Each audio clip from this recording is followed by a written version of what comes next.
Estás escuchando Milenio 3 por Aluca Nanica. Soy Javier Sierra, escritor y un amante de todo lo misterioso e inexplicable que hay en nuestro mundo. Y como no podía ser de otra manera, uno de mis libros favoritos, de los de cabecera, es El retorno de los brujos, de Louise Pauwels y Jacques Verdier. En realidad es un libro ya bastante antiguo, de 1962, escrito por dos autores con una historia personal fascinante. Uno de ellos, por ejemplo, Verdier, fue uno de los padres de las modernas investigaciones nucleares, un científico de alto nivel que se dio cuenta que para hacer avanzar la ciencia lo que hay que hacer es concentrarse en los aspectos misteriosos de la realidad que nos rodean. Y con El retorno de los brujos acuñaron todo un término que fue impresionante su aceptación en toda Europa, también en España, que fue el término de realismo fantástico. Marcó una época, una tendencia y sin duda abrió una nueva etapa en la historia de los libros de misterio. El retorno de los brujos. 2:09 con este Lucifer que nos pone el amigo Geray Martínez en La nave del misterio. Lucifer, Alan Parsons, 1977. De verdad una música ideal que además le gusta mucho a nuestro amigo Javier Sierra. El retorno de los brujos, un libro que cambió una época, que es el número 2 en nuestro ranking. Santi y Juanje, ¿queréis saber un poquito cómo va el ranking de libros? Sí, sí. Bueno, pues estamos eligiendo, ya lo sabéis, los 7 grandes libros del misterio. Libros que os han marcado, libros que consideréis que quizá os han aportado algo.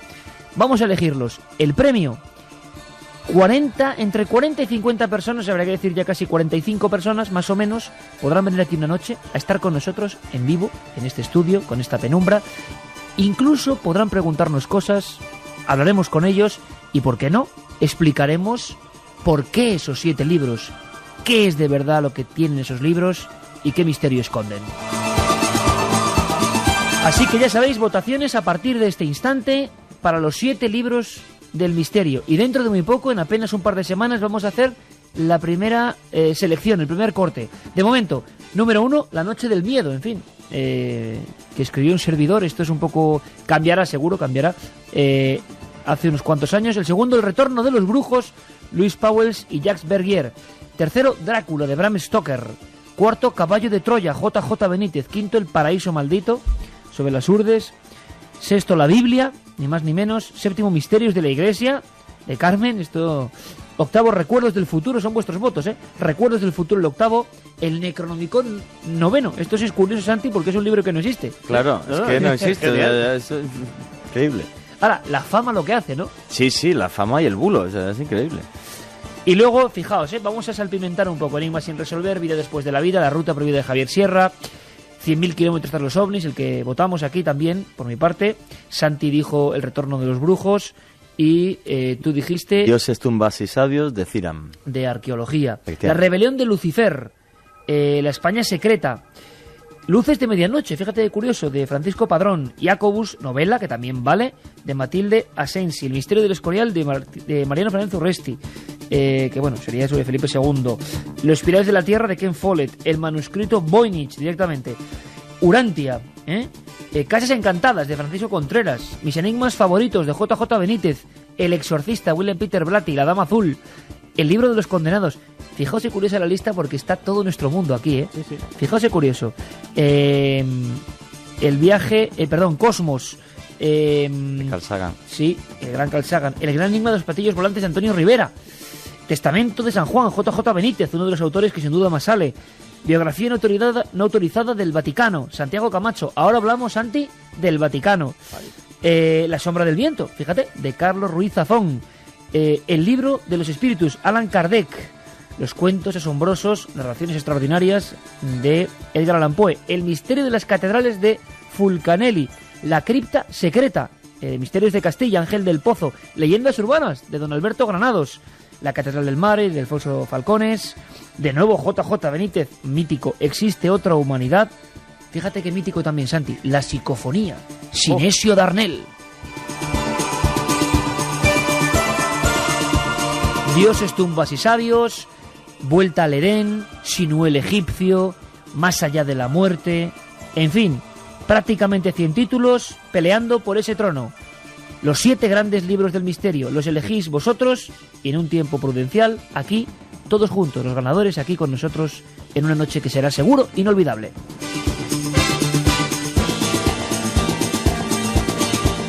Y ahora vamos a hablar de ese mineral.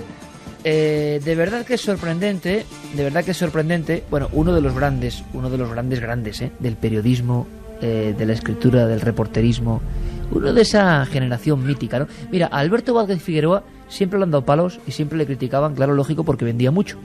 Y eso, ya sabéis que en este libro es pecado mortal, en este libro que es España, es pecado mortal, ¿no? Curioso porque él hacía bestseller tras bestseller, pero al mismo tiempo era un tipo, en fin, que vivió en África, en América, que atravesó desiertos, nos lo contó en novelas como Tuareg, Cienfuegos, en fin, un sinfín de historias, un sinfín de cosas. Pero ahora viene con una que a mí me parece un salto mortal. ¿Tú habías oído hablar del coltán, Juanje? Yo, en mi vida. No, es que yo igual. Antes de ver a Alberto hablando de su libro en el programa de Fernando Sánchez Dragó hace un tiempo, yo no lo había oído. Santi, que es el que más sabe sin duda de este equipo, el que siempre está al tanto de todo, tampoco tenía el término claro. Es curioso porque luego he hablado con algunos amigos y dicen, sí, yo ya sabía, pero como a posteriori, no es fácil. Y resulta que es un mineral, un material azul, que llevamos en todo, en los MP3, en los ordenadores, en estas pantallas planas que, mira, toco así, ¿eh? Eso está regido por el coltán, el nuevo material milagroso. Pero dicen que está cobrándose muchas vidas y muchas guerras. Por favor, yo creo que hay que escuchar al maestro. Don Alberto Vázquez Figueroa. Buenas noches. Muchas gracias por estar aquí en la antena de la SER en Milenio 3. Estamos bebiéndonos tu libro, página a página. Pero oye, la primera pregunta es lógica, ¿no? Esto del coltán no forma parte ni mucho menos de la trama de la novela a nivel de invención, sino que es una realidad. Eso es verdad. Todo lo que se cuenta ahí sobre el coltán es verdad. Sin coltán no funcionan los teléfonos móviles, no funcionan los ordenadores personales de pantalla plana, no funcionan los televisores de pantalla plana. Hoy en día no funcionarían los aviones porque llevan un GPS que lleva coltán. El coltán es hoy en día el mineral o el metal. Bueno, el coltán es columbita tantalita o tantalio. La columbita no sirve para nada, pero el tantalio es un mineral, es un metal infinitamente mejor conductor de la electricidad que el cobre, mucho más resistente al calor y además no se oxida con nada. Entonces, desde hace unos 20 años que se descubrieron las posibilidades mágicas de este mineral o de este metal, fue cuando realmente los teléfonos móviles, aquellos que conocíamos, que era una especie de ladrillo que llevaba con una mochila y todas esas cosas, pues pasaron a lo que es hoy. Y, como digo, los televisores y los ordenadores personales que tenían aquella barrigota tremenda, pues son de pantalla plana. Pero normalmente casi nadie sabe lo que es. Recuerdo que hace unos meses me pidieron los ministerios, los directores generales de todos los ministerios. Cada ministerio tiene un departamento dedicado a la informática, lógicamente, porque hoy en día es muy importante. Entonces me pidieron que les diera una conferencia. Había unas 300 personas y cuando pregunté si alguno sabía lo que era el coltán, solo uno dijo, creo que es un metal. Y entonces les dije lo que es curioso, que estamos organizando un mundo futuro, un mundo basado en eso, en la telefonía móvil, los televisores, los ordenadores, las satélites artificiales, las armas dirigidas, con un mineral que cualquier día puede acabarse, porque hay que tener en cuenta que el 80% del mineral del coltán está en el Congo. Hay un 10% en Australia y otro 10% repartido entre Brasil, Tailandia y algunos sitios otros. Y no se ha encontrado más. Entonces todas las guerras que hace años que nos vienen diciendo que había en África, de los Tutsi contra los Hutus, de las guerras civiles, las guerras racistas, que llevan costado más de 4 millones de muertos, es todo por el control del coltán, que hoy en día pues empieza a ser casi más importante que el petróleo. Alberto, tú en el libro, y yo desde luego no voy a desvelar la trama, ¿no? Pero describes, como siempre, con precisión, ¿no? Y a veces hasta un poco da asfixia cómo trabajan y en qué condiciones en esas minas. Yo no sé también si hay pluma de escritor o es que de verdad las condiciones de vida y de muerte de muchos niños, por ejemplo, recogiendo por unos conductos, intentando llegar al coltán, ¿eso está pasando realmente? Pues sí, tan está pasando que, sin querer hacer publicidad, te diré que justamente esta semana ha salido a la venta, o creo que sale a la venta, un número de la revista Geo, donde hay más de 20 o 30 fotografías tomadas en el sitio de eso, de cómo se recoge el coltán, de cómo son los niños lo que cogen, cómo mueren ahí, cómo hay un tráfico de niños para sacar ese coltán, porque se tienen que meter entre unas grietas y a veces se derrumba todo aquello y se viene abajo. Es una esclavitud del siglo XXI, y sobre todo lo peor es que son casi todos ellos niños de entre 8 y 15 años. Y niños que son mucho más diestros para meterse por esos conductos. Sí, porque es como hay unas grietas entre las rocas y ahí está la tierra esa. El coltán viene en unas piedrecitas pequeñas que están en tierra. O sea, no es una mina como pudiera ser una mina de oro, de cobre, que tú vas cavando en la mina y se va encontrando una veta. No, esto está en piedrecitas en que están juntas, son verdosas sobre la tierra, son verdosas, y eso es el coltán, y ahí es la mezcla de las dos, columbita tantalita. La columbita, como digo, se desprecia, y bueno, el precio que está consiguiendo hoy en el mundo es pues muchísimo más valioso que el oro, infinitamente más valioso que el oro.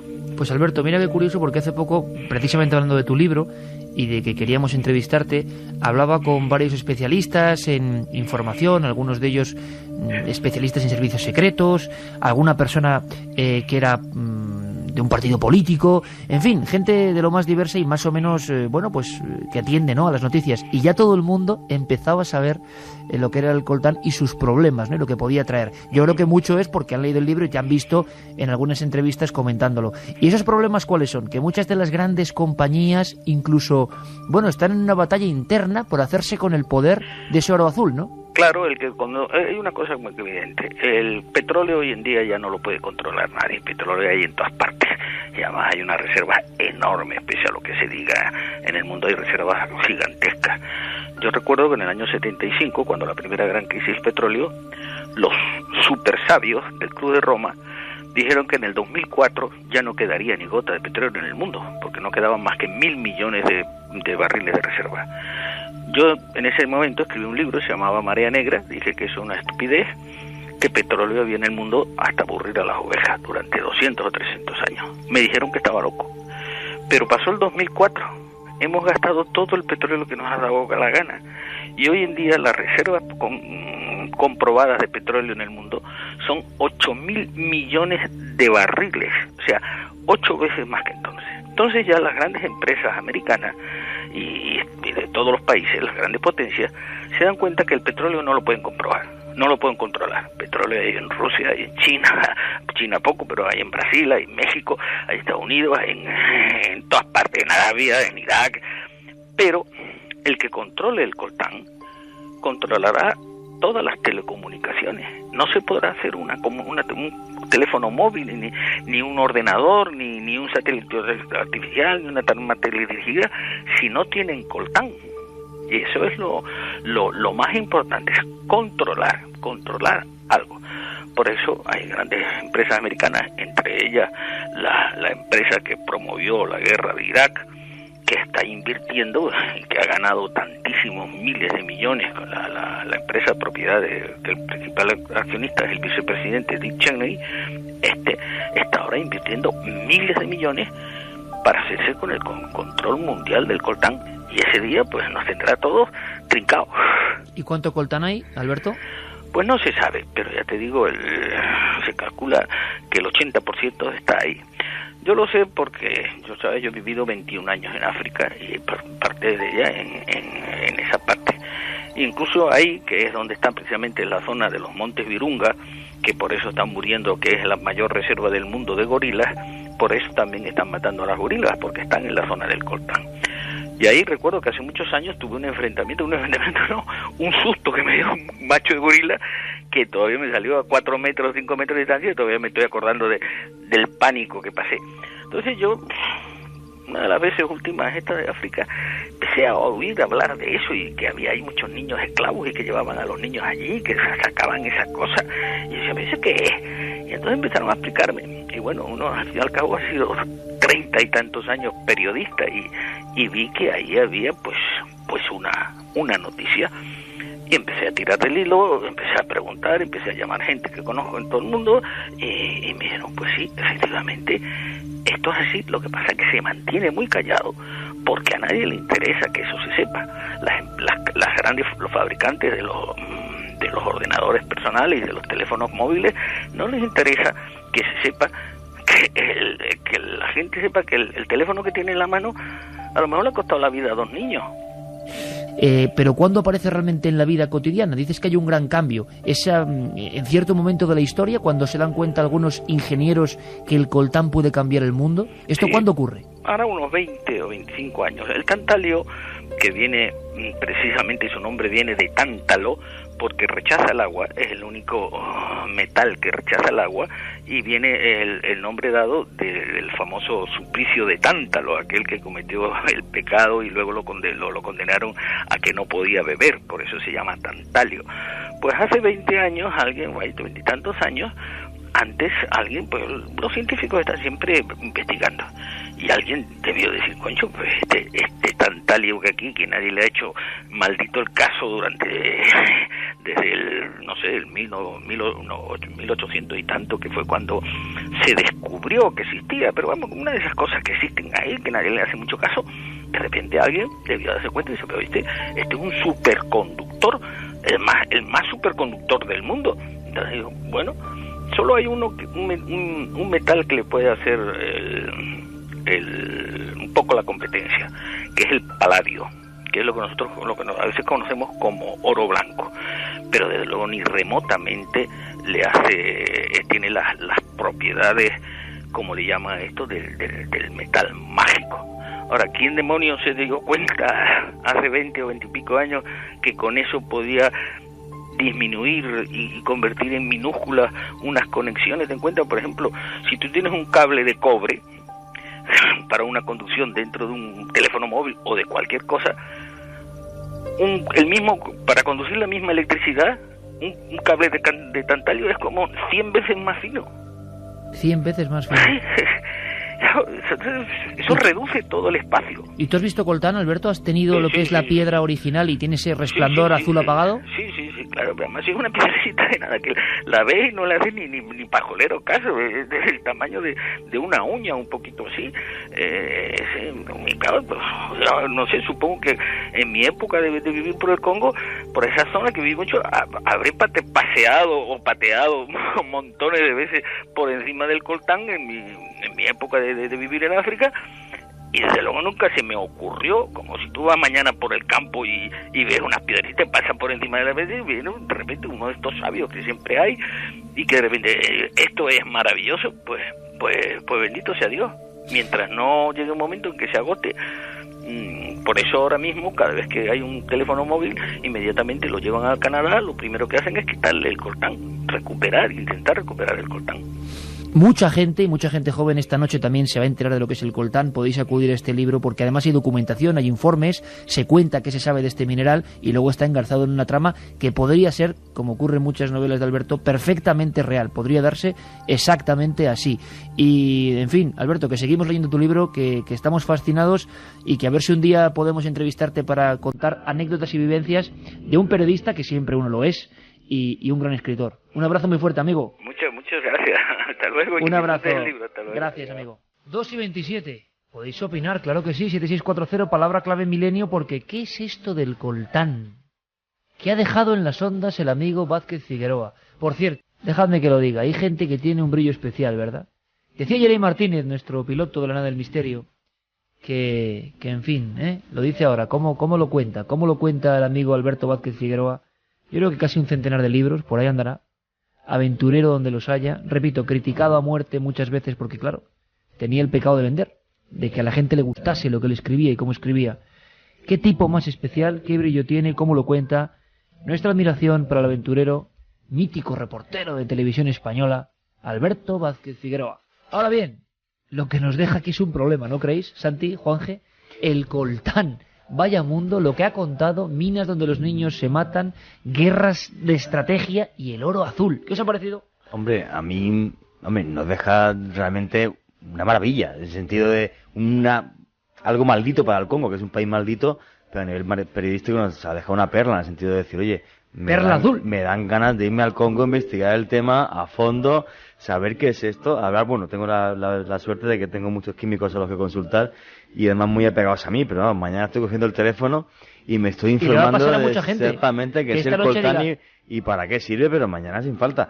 Y me parece increíble, o sea, cómo toda la economía moderna que se basa en las telecomunicaciones, toda ella y todas las nuevas tecnologías y todo el dinero que se ha montado con esto, y la telefonía en un móvil y tal, y la famosa el mundo, Juanje. Efectivamente. Y nunca hemos ido a hablar de ello, ¿eh? Jamás. Y es lo más increíble, o sea, ese misterio que yo no entiendo. Santi, te doy la palabra además de tiempo, que tú de conspiraciones sabes 1000 veces más que yo. Pero acabas de dar la clave, Juan. Pues nadie sabía lo que era el coltán? Claro. Y está dentro de esto, del portátil de Santi, de este mando, mira, de este mando que suena así, claro, de este ratón, o sea, está dentro de todo el coltán, para que sea cada vez más reducido. A veces 100 veces menos superficie que el cobre. Pues fíjate que cuando hace unas semanas me comentabas este asunto y compartíamos nuestra sorpresa mutua al oír hablar de esto, a mí me quedó un resquemor, claro, es decir, ¿y por qué si esto es tan importante?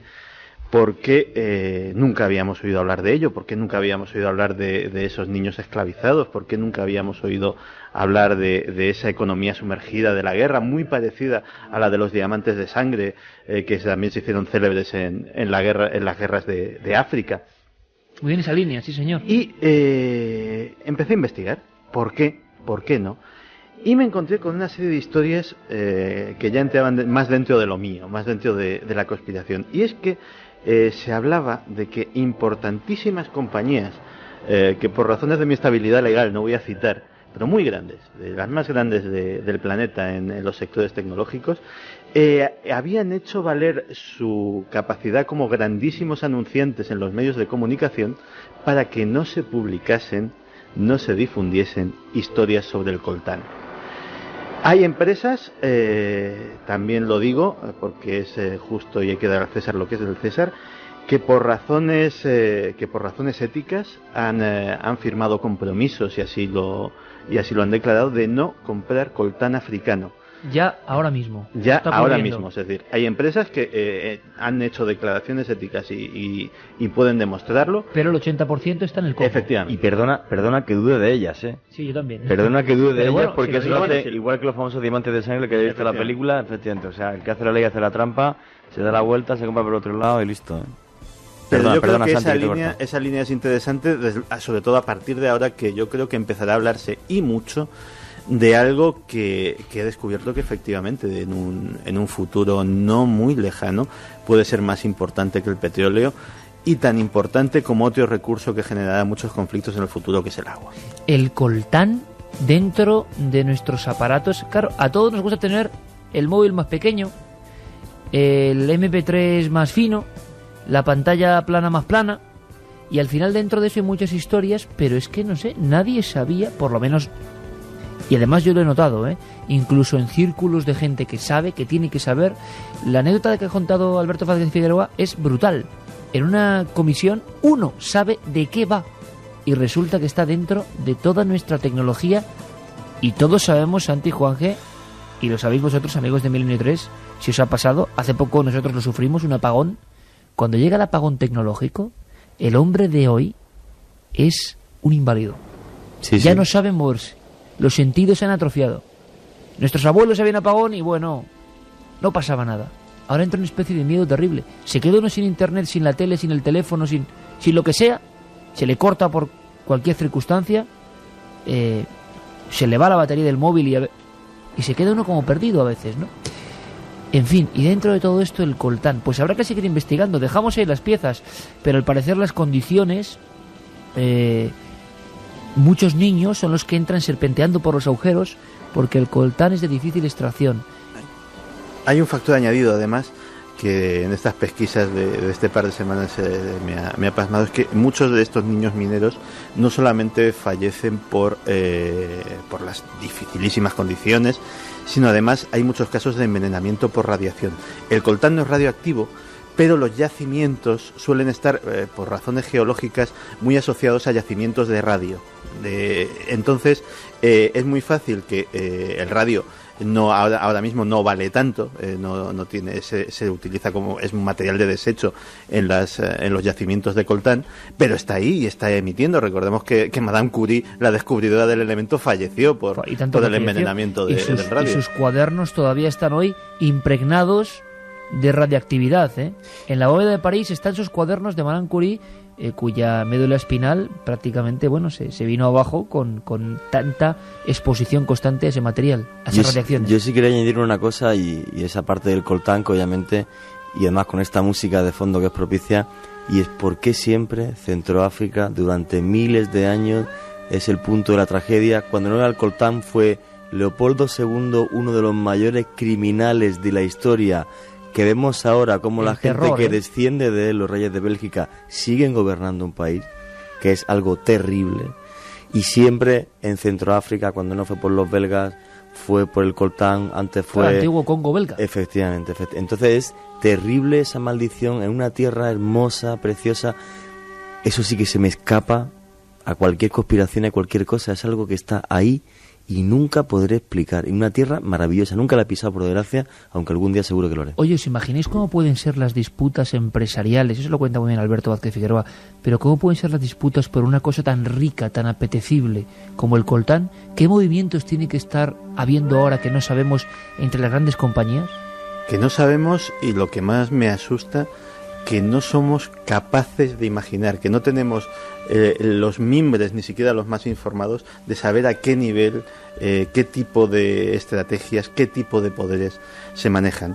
Hay una reflexión que sí que me estaba haciendo, porque es que me parecía, estando sentado en la misma silla unas semanas después, es que en el fondo es la naturaleza humana. Hace unas semanas hablábamos de las salitreras de Chile, donde de repente el ser humano, una parte del ser humano, había acudido a depredar un recurso natural de un país y a acoger a sus ciudadanos y a mantenerlos en una situación de semiesclavitud. En el fondo, África, Sudamérica, la historia es tan vieja como el hombre, y da mucha pena que pasen los siglos y las historias se repitan una y otra vez.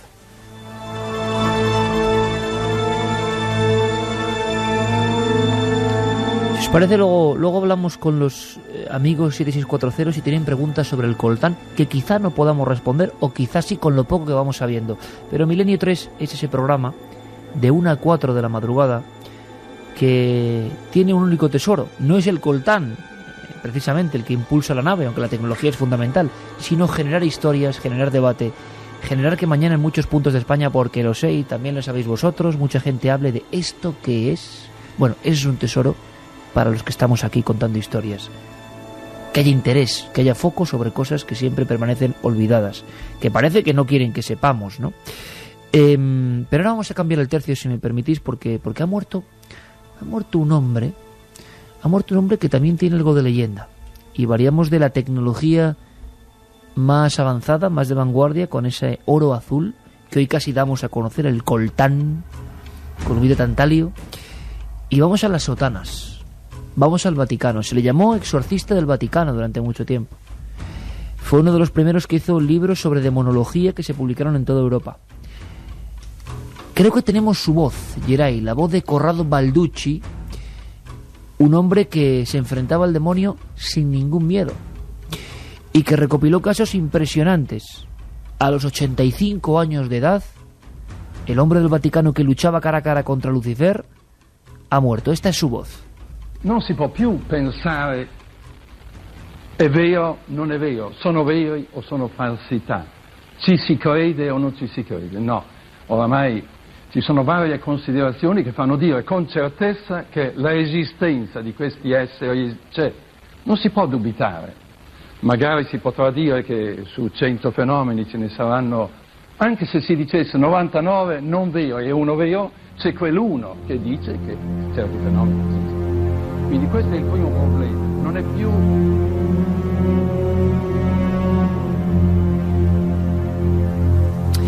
Dos y 38, decíamos que Carmen se encontraba en otro punto y finalizando ciertas investigaciones. Todo esto, claro, este año va a ser así. iremos sorprendiéndonos. Ayer estábamos en un bajo tierra, ¿verdad, Juanje?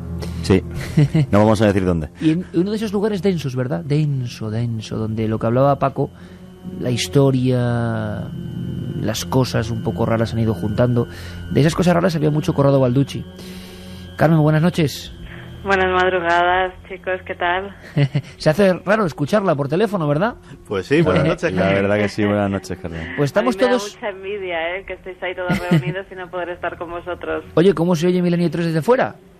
Pues la verdad es que es una experiencia curiosa, porque yo estoy viendo en cada momento, aunque esté lejos de vosotros, cómo y quién va a intervenir. Ya sé con qué va a saltar Juanje, el punto que va a dar también Santiago, y es una experiencia curiosa. Fíjate, se vive de otra manera el escuchar a Paco metiéndose por esas cárceles, el ver cómo cierra esas puertas, cómo de noche en completa oscuridad recorre esos pasillos, se escucha de otra manera.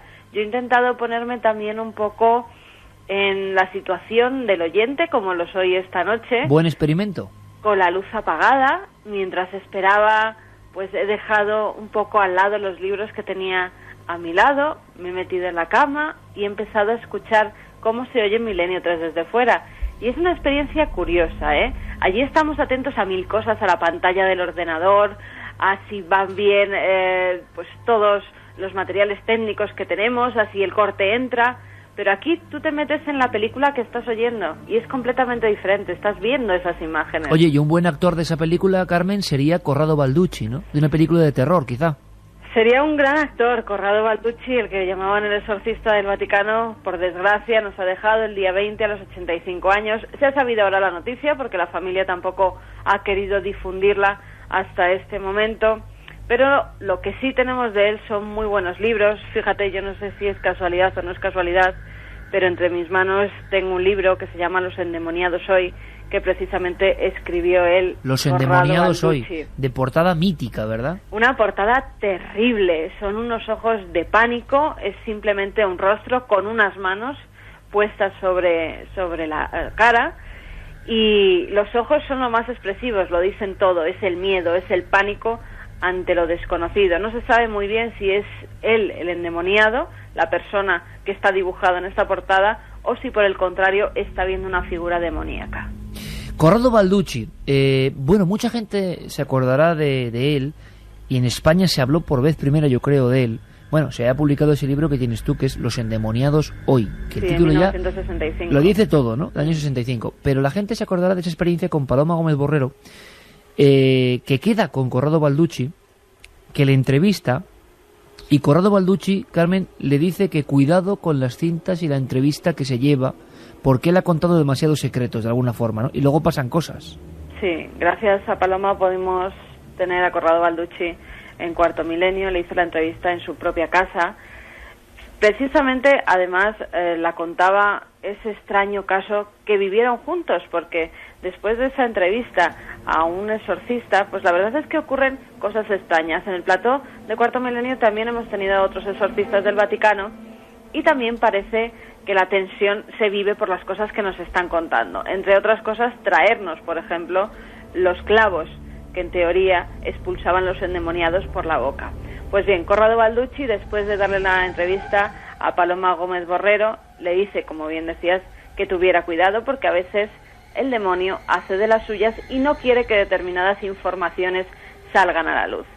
Paloma, ya la conocemos como es, se va a su casa, empieza a transcribir la entrevista al cabo de los días, porque primero deja la cinta en su despacho junto con la libreta en la que había apuntado pues varias cosas, como hacemos los periodistas cuando realizamos una entrevista. Y al cabo de los días dice, bueno, voy a coger la cinta y voy a empezar a transcribir esa entrevista. Empieza a buscar la cinta por todas partes y la cinta no aparecía en ningún momento. Empieza a buscar su cuaderno y el cuaderno con todas esas anotaciones que le había dado Corrado Balducci tampoco aparece en ningún momento.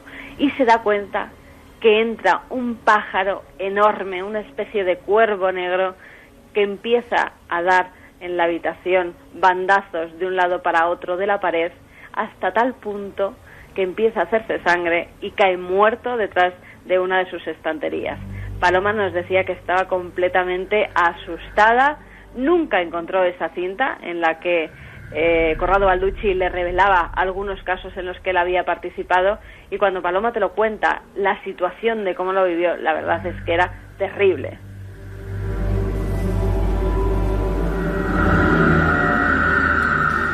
Carmen, Corrado Balducci también estaba convencido de haber escuchado o visto al demonio en alguna ocasión en los muchos exorcismos que hizo incluso dentro del Vaticano. Corrado Balducci era una persona muy especial y además no siempre estuvo de acuerdo con lo que planteaba la Iglesia.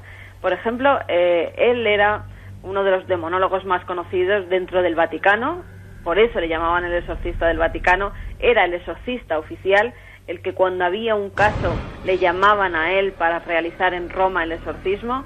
Vivió muchos exorcismos, pero decía que tan solo en toda la historia de Italia puede dar como verdaderos 20, con lo cual no es una persona que dijera o viera al demonio por todas partes, al contrario, estudiaba muy bien esos casos, pero sí que decía que de vez en cuando había visto la cara al diablo.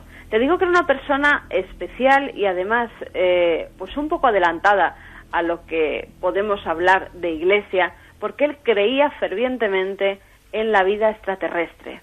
En numerosas ocasiones dijo que nosotros habíamos sido visitados por seres de otros planetas, que estaba convencido que los ovnis habían llegado a la Tierra, que había otras vidas en diferentes planetas fuera de la Tierra, y que estaba convencido de que no éramos los únicos, pero que tanto como había seres de otros planetas de fuera, también había de dentro, del mal, del inframundo, de todo aquello que nos lleva a pensar en el demonio, en el diablo.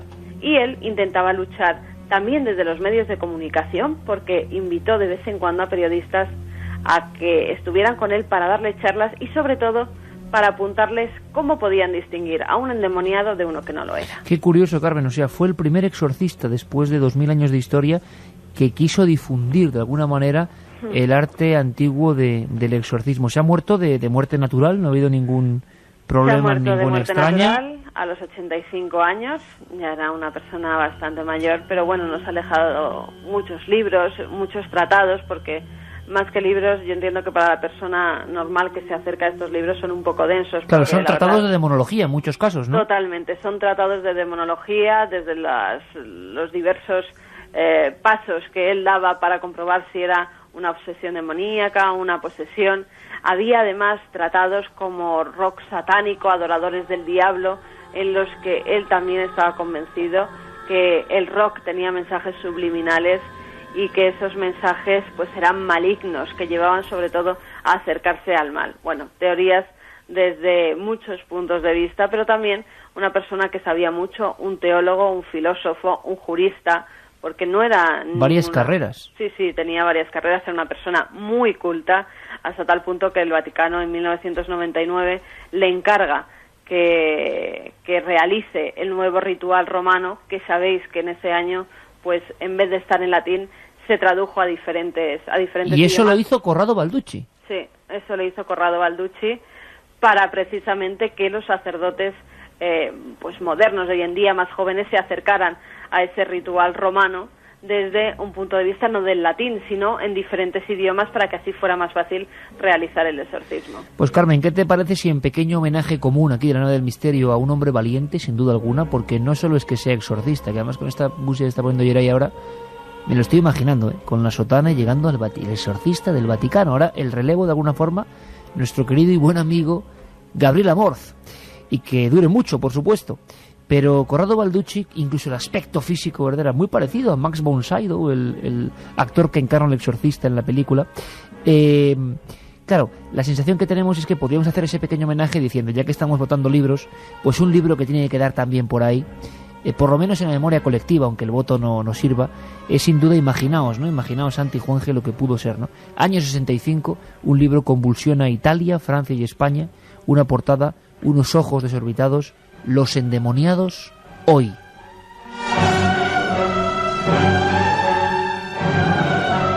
Pues ya tenemos la ficha de Corrado Balducci. Carmen, muchísimas gracias y la próxima semana aquí en la Nave del Misterio, ¿eh? La próxima semana prometo que ya estaré allí. Algún día os contaré las investigaciones que estoy siguiendo. Por el momento vamos a dejarlas ahí ocultas. No diremos nada más, pero bueno, un día saldrán a la luz Iker y creo que van a ser interesantes. Como tantas otras cosas que saldrán a la luz este año, lleno de emociones. Un beso, Carmen. Un beso muy fuerte.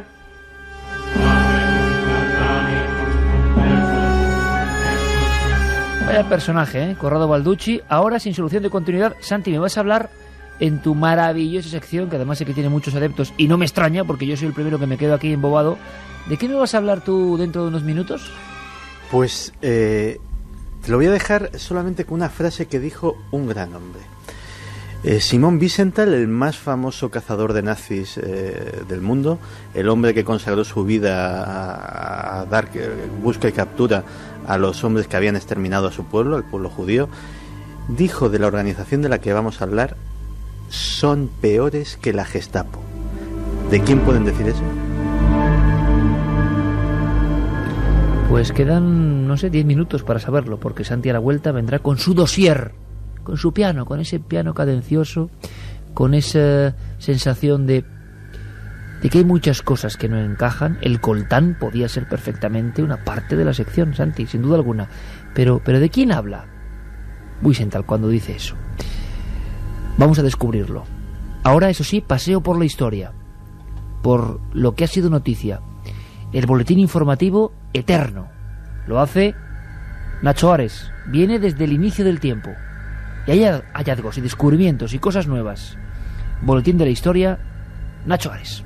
Arqueólogos británicos han señalado, gracias a las dataciones realizadas por el carbono 14 en restos humanos, que las primeras piedras del monumento de Stonehenge fueron erigidas seguramente en el año 2300 a.C., es decir, 300 años después de lo que siempre se había dicho.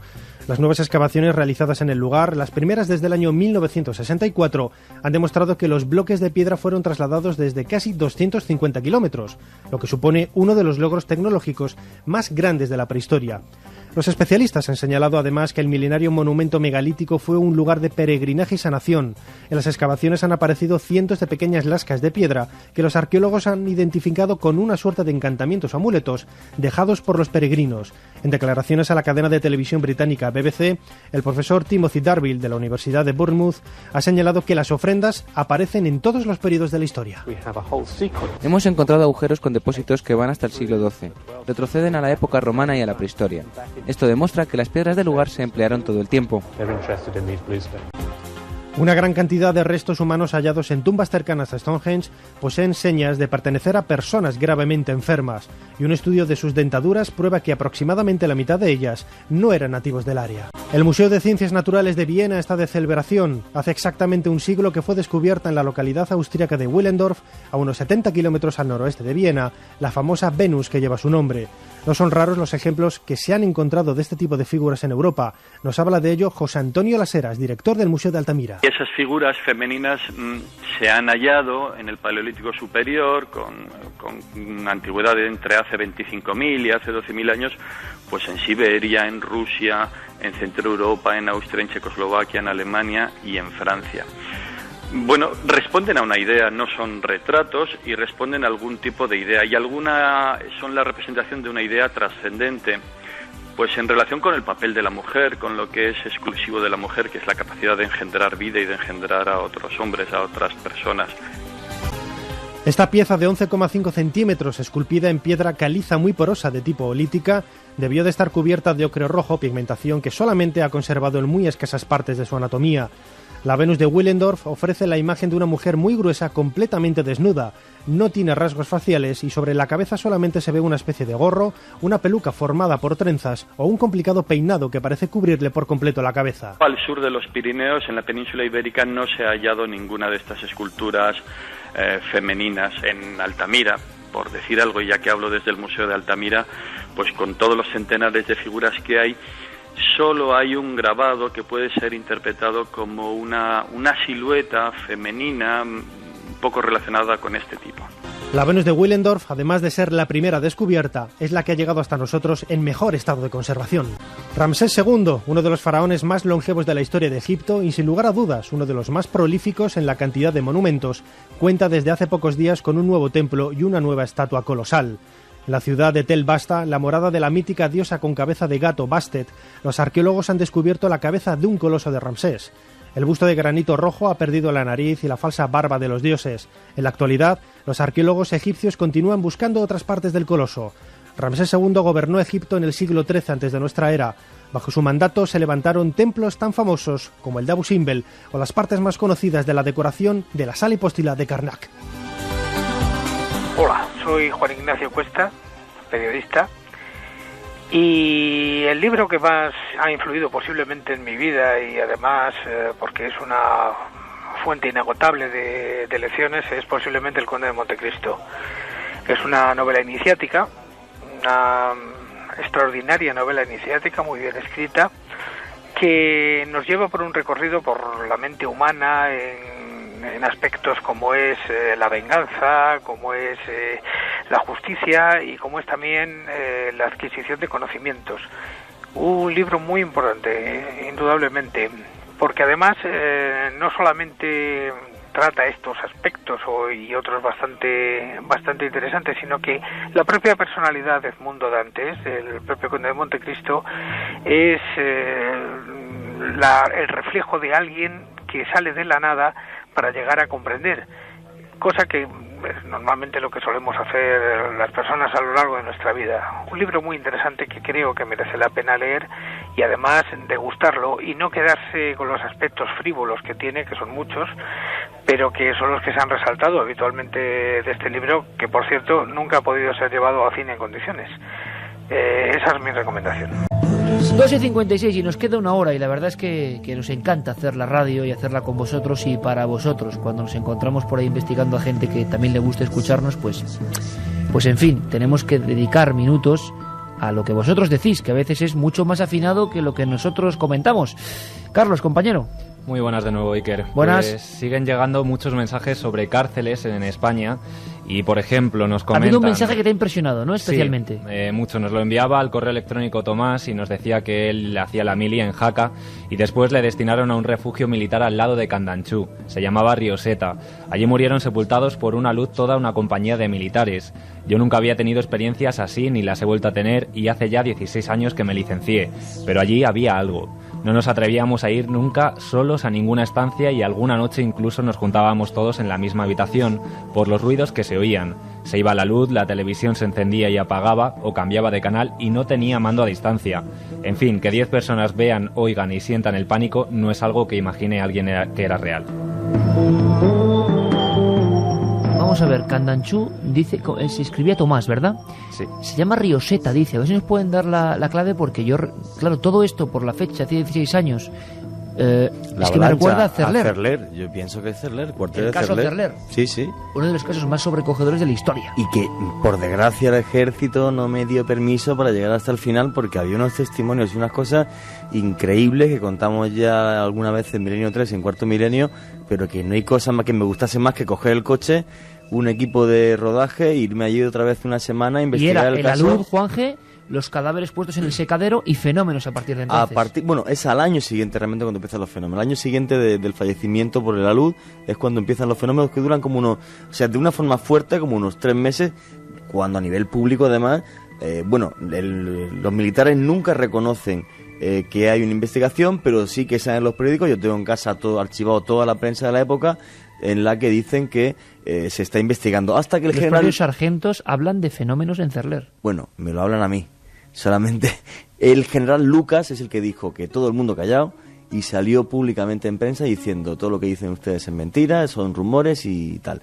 Pero te aseguro que de mentira nada. Incluso hablé con una persona de la inteligencia militar que era el encargado de hacer el informe para los militares y hablé con esa persona, pero no puedo dar nombres porque el ejército de tierra no me autorizó. Los dos querían hablar, tanto de inteligencia como la persona que era un suboficial que yo entrevisté. Lo que está claro es que había muchos testigos que hablaban de taquillas que se abrían y se cerraban, presencias, y los propios soldados hablaban de esos alpinistas que fueron dejados unos días ahí, evidentemente, era el refugio de montaña, y todos acusaban a que ese era el motor que iniciaba todo el fenómeno.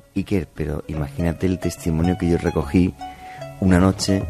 Varios no, me lo soldados. Cuentas ahora. Vale. Me lo cuentas ahora, ¿vale? Dejamos esta maravillosa música, luego cambiaremos el tercio y también Carlos seguirá con mensajes. Y el misterio del dossier del amigo Santi Camacho. ¿Y eso del acelerador de partículas y el fin del mundo? ¿Y lo que ha pasado en Málaga? ese sonido provocado por 2 aviones, ¿por qué? ¿Qué ha ocurrido? ¿Qué ha pasado? Málaga entera nos llamaba prácticamente para decirnos, oye, ¿sabéis algo? Bueno, sabemos algo, lo contamos en 5 minutos después de los compañeros y las noticias.